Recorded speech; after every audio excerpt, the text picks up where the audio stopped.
देखिए दोस्तों, आज आप जानकारी लेंगे गुप्त वंश की कला, साहित्य, समाज और अर्थव्यवस्था का। तो सबसे पहले देखते हैं गुप्त वंश की अर्थव्यवस्था क्या थी। गुप्त वंश की अर्थव्यवस्था जो गुप्त वंश में सबसे ज़्यादा जिनकी जीविका का जो आधार था वह था कृषि।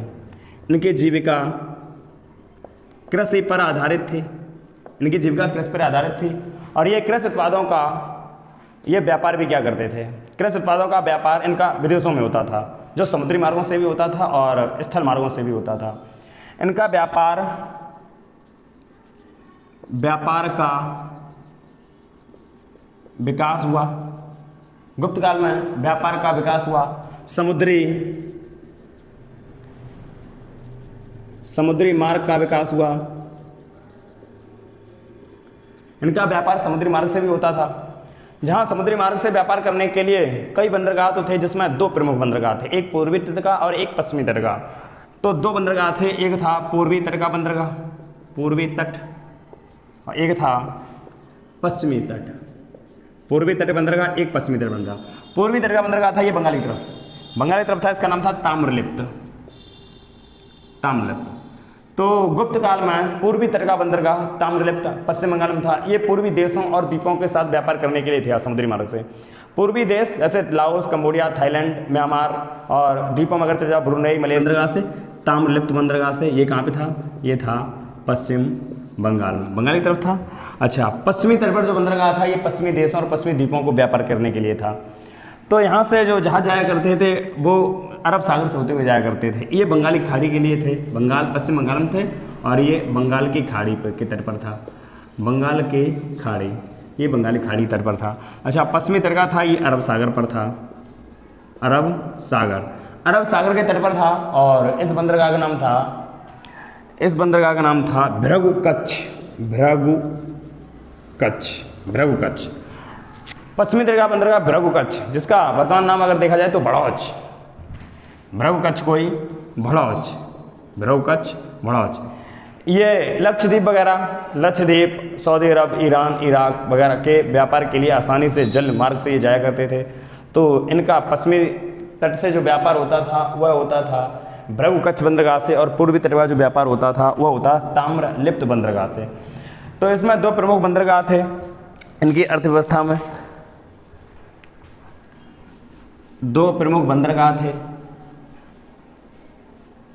इनकी जीविका कृषि पर आधारित थी।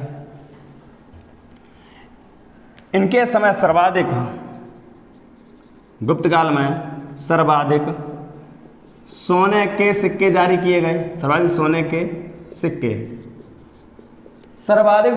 सिक्के गुप्त काल में जारी हुए, जबकि सर्वप्रथम सोने के सिक्के कुषाण वंश में चलाए थे वो बिम कड़फिसेस ने चलाए थे। बिम कड़फिसेस का अगला जो पुत्र हुआ था वह हुआ था कनिष्क। अगर शुद्ध सोने के सिक्के बात करें तो किसने चलाए थे? कनिष्क ने चलाए थे।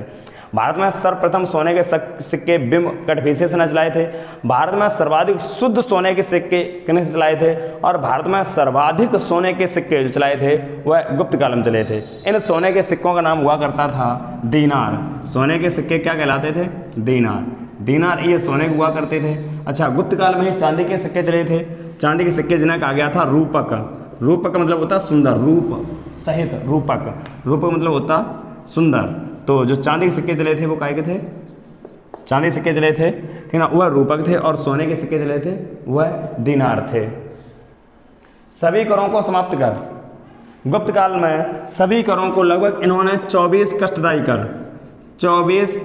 करों को समाप्त कर एक कर लगाया था जिसका नाम था हिरण्य कर का प्रारंभ गुप्त काल में हुआ था। ये कुल उपज का वैसे 1/6 हिस्सा था। ये कुल भूमि या कृषि उपज का 1/6 हिस्सा होता था।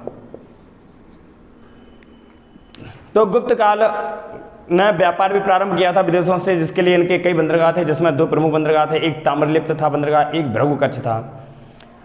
ये कृषि उत्पादों का निर्यात किया करते थे।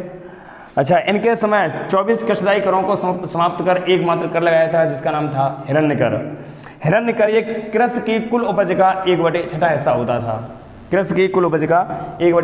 होता था। इनके समय सोने के सिक्के चले थे, उन्हें दीनार, और चांदी के सिक्के चले थे, उन्हें रूपक कहा गया। गुप्त काल की कला एवं संस्कृति। गुप्त काल की कला एवं साहित्य।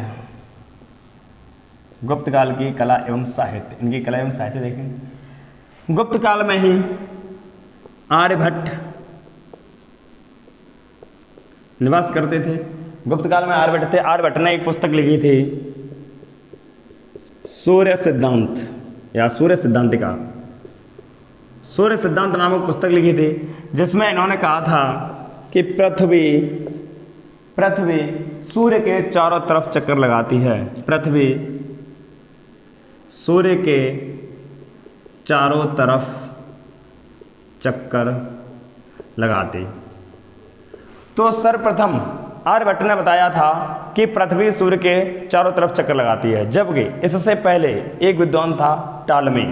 एक विद्वान कौन था? टालमी। इनसे पहले एक भूगोलवेत्ता आए थे टालमी। टालमी ने कहा था कि पृथ्वी के चारों तरफ चक्कर सूर्य लगाता है। टालमी ने कहा कि पृथ्वी के चारों तरफ चक्कर सूर्य लगाता है। तो ये मत काफ़ी दिनों तक मान्य रहा, लेकिन आर्यभट्ट के समय आके इनका मत विफल हो जाता है। आर्यभट्ट ने जब पता लगाते हैं तो आर्यभट्ट ने बताया कि पृथ्वी सूर्य के चारों तरफ चक्कर लगाती है, और आर्यभट्ट ने ही बताया था कि पृथ्वी अपनी धुरी पर पश्चिम से पूर्व की ओर घूमती है। अपनी धुरी पर भी पृथ्वी अपनी धुरी पर भी घूमती है, ये आर्यभट्ट ने ही बताया था। पृथ्वी अपनी धुरी पर भी घूमती है, जो पश्चिम से पूर्व की तरफ घूमती है, ये बताया था। आर्यभट्ट ने ही सर्वप्रथम पाई का मान 22/7, आर्यभट्ट ने सर्वप्रथम पाई का मान 22/7 निर्धारित किया था, और आर्यभट्ट ने दशमलव प्रणाली का प्रारंभ किया था।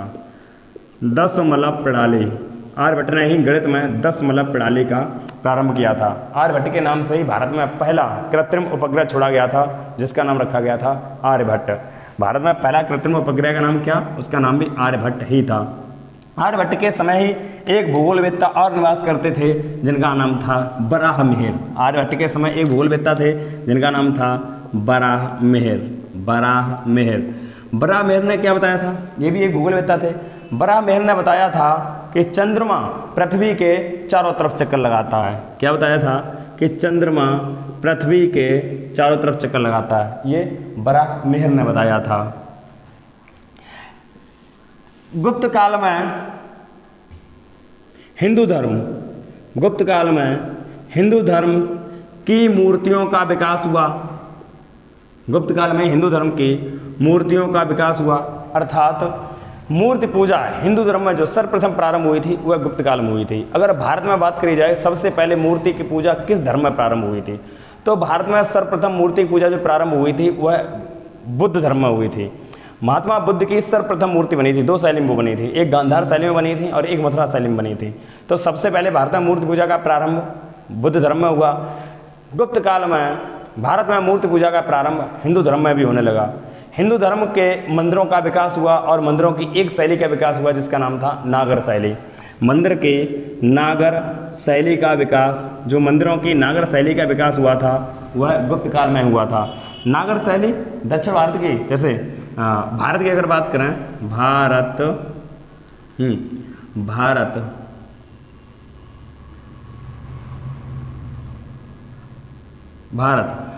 के उत्तर भारत में जो मंदिरों की शैली बनी थी वो बनी थी कौन सी? नागर शैली। उत्तर भारत में मंदिरों की शैली बनी थी नागर शैली, और दक्षिण भारत में एक मंदिर की शैली पनपी थी जिसका नाम था द्रविड़ शैली। दक्षिण भारत में द्रविड़ शैली, दा से दाम ला दो। दक्षिण भारत में द्रविड़ शैली, और उत्तर और दक्षिण के बीच में जो शैली पनपी थी, उत्तर और दक्षिण के बीच में जो शैली पनपी थी मंदिर निर्माण की, उसका नाम था बेसर शैली। बीच वाली शैली का नाम था बेसर शैली। तो आराम से याद कर लेंगे, दा से दाम ला दो। द्रविड़ शैली भारत के किस हिस्से में? दक्षिण हिस्से में। बेसर शैली भारत के किस हिस्से में? बीच वाले हिस्से में, अर्थात उत्तर और दक्षिण के मध्य जो शैली पनपी तो उसका नाम था मंदिर निर्माण की बेसर शैली। तो बीच वाली शैली बा से बा मिला दिया बेसर शैली, और दक्षिण की शैली दा से दा मिला दिया द्रविड़ शैली। अब एक शैली बची है उत्तर भारत की, कौन सी हो गई? नागर शैली। 3 शैलियों का विकास मंदिर निर्माण में सर्वाधिक हुआ था, जिसमें से नागर शैली का जो सर्वाधिक विकास हुआ था वह गुप्त काल में हुआ था। नागर शैली में एक नागर शैली का एक मंदिर बनाया गया था गुप्त काल में, जिसका नाम था दशावतार मंदिर। दशावतार मंदिर ये उत्तर प्रदेश के, पहले ये झांसी जिले में पड़ता था लेकिन अब उत्तर प्रदेश के ललितपुर जिले में है। दशावतार मंदिर उत्तर प्रदेश के वर्तमान में ललितपुर जिले में है, जिसमें विष्णु भगवान के 10 अवतारों का मूर्ति बनी हुई है। विष्णु भगवान के 10 अवतारों की मूर्ति का मंदिर बना हुआ है, इसलिए इसका नाम रखा गया दशावतार मंदिर। गुप्त काल में ही हिंदू धर्म की मूर्तियों का और मंदिरों का विकास हुआ था, विदेश के बाहर भी हुआ था, जैसे थाईलैंड में। थाईलैंड में वर्तमान में विश्व का सबसे बड़ा हिंदू मंदिर, विश्व का सबसे बड़ा हिंदू मंदिर कहाँ स्थित है? कंबोडिया। कहाँ है ये? थाईलैंड में।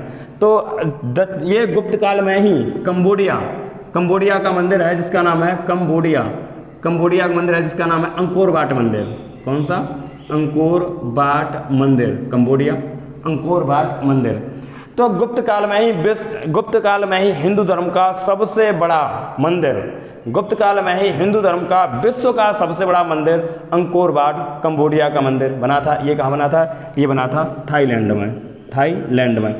अच्छा, गुप्त काल में ही एलोरा और अजंता की गुफाओं का निर्माण हुआ था। गुप्त काल में अजंता और एलोरा की गुफाओं का निर्माण हुआ था। अजंता और एलोरा की गुफाएं कहाँ स्थित हैं? ये दोनों मध्य प्रदेश में हैं। अजंता और एलोरा की गुफाएं दोनों महाराष्ट्र में हैं। अजंता और एलोरा की गुफाएं दोनों महाराष्ट्र में हैं। गुप्त काल में ही अजंता और एलोरा की गुफाओं का निर्माण हुआ था, जिसमें अजंता की गुफाओं में कुल कितनी गुफाएं बनाई गई? कुल 29 गुफाएं हैं। अजंता की गुफाएं में कुल 29 गुफाएं हैं। 29 गुफाओं में से लगभग 5 गुफाएं आज भी सुरक्षित हैं, जिनमें से सबसे चर्चित और सबसे प्रसिद्ध जो गुफा है उसका नंबर है गुफा नंबर 16। तो गुफा नंबर 16 क्यों चर्चित है? इसमें गुफा नंबर 16 में मरड़ासन राजकुमारी का चित्रण है। अच्छा, अजंता की जो गुफाएं हैं ये मानव की सामाजिक कलाएं हैं। इसमें जो अजंता की गुफाएं बनी हुई हैं इसमें सामाजिक मानव के ऊपर बनाई गई हैं, सामाजिक मानव के ऊपर बनी हुई हैं। जबकि जो एलोरा की गुफा ये बौद्ध धर्म के अनुयायियों ने बनाई थी। किसने बनाई थी? ये बौद्ध धर्म के अनुयायियों ने बनाई थी। जो एलोरा की गुफाएं बनाई थी ये बौद्ध धर्म के अनुयायियों ने बनाई थी। इसी में एलोरा की गुफाओं में एक कैलाश मंदिर बनाया गया। यहाँ पर कैलाश मंदिर बनाया था, ये सनातन धर्म के व्यक्तियों ने बनाया था। कि सनातन धर्म अर्थात यहाँ पर शैव धर्म के व्यक्तियों ने एक कैलाश मंदिर का निर्माण किया था। और ये किस काल में हुआ था? ये गुप्त काल में नहीं हुआ था। जो कैलाश मंदिर का निर्माण हुआ था ये हुआ था राष्ट्रकूटों के समय। कैलाश मंदिर का निर्माण कब हुआ था? राष्ट्रकूटों के समय। अच्छा, और हाँ, जो कंबोडिया का अंकोर वाट मंदिर बना था इसका निर्माण कराया था सूर्यवर्मन द्वितीय ने। किसने कराया था? सूर्यवर्मन द्वितीय ने। का कंबोडिया का अंकोर वाट मंदिर, कंबोडिया का अंकोर वाट जो मंदिर थाईलैंड में है ये किसने बनवाया था? ये सूर्यवर्मन द्वितीय ने बनवाया था। इसी समय गुप्त काल में ही बाघ की गुफाओं का भी निर्माण हुआ था। गुप्त काल में बाघ की गुफाओं का निर्माण हुआ। बाघ की गुफाएं कहाँ स्थित हैं? ये मध्य प्रदेश के धार जिले में है। बाघ की गुफाएं मध्य प्रदेश के धार जिले में है। ये भी गुप्त काल में बनी थी। गुप्त काल में ही भारत में शतरंज की खोज हुई थी। शतरंज की खोज भारत में हुई थी। ये गुप्त काल में हुई थी। अच्छा, इससे पहले जो गुप्त काल में शतरंज की खोज हुई थी वह 64 खाने और 32 मोहरों वाली हुई थी। कितने की? 64 खाने और 32 मोहरें, जो आज भी होती हैं 32 मोहरें। तो परीक्षा में कई बार एक पूछा गया शतरंज में कुल कितने खाने होते हैं? 64, और कुल कितनी मोहरें होती हैं? 32। जो गुप्त काल में 64 खाने 32 मोहरों वाले शतरंज का विकास जो हुआ था या इसका खोज जो हुई थी वह गुप्त काल में ही हुई थी और भारत में हुई थी। लेकिन इससे पहले अगर बात करें शतरंज, जो सबसे पहले शतरंज के जो प्रमाण मिले हैं वह महाभारत के काल में भी मिले थे। वैदिक सभ्यता में महाभारत के काल में भी सबसे पहले मिले थे।